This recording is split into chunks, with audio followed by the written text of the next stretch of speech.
perfectly wonderful rock album into a classic album, what is actually really going on. And in fact, it's decoding and recoding.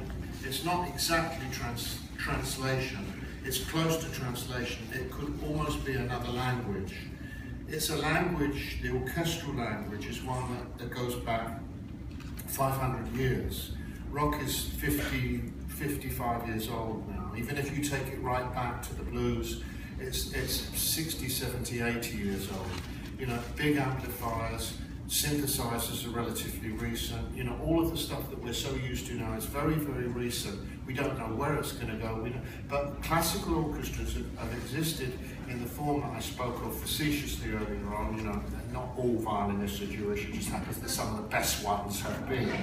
Yasha Heifetz was probably the best violinist that will ever live, and I love the recordings I've got of him, which is why I mentioned that. But just so you know.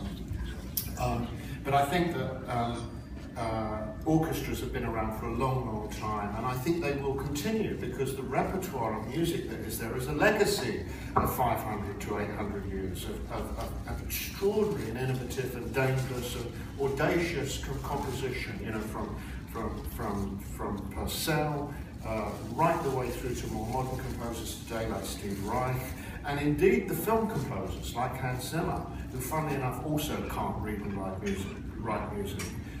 Which is why he uses these big studios, which what Rachel calls synthestration.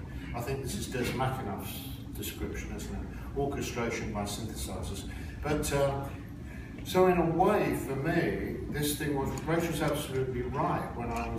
It stopped when I was about 13 years old, but as a young child from the age of about 4 through to about 11, I used to hear orchestras, not rock bands, orchestras. And so in my head all the time, I used to hear music all the time. Very, very beautiful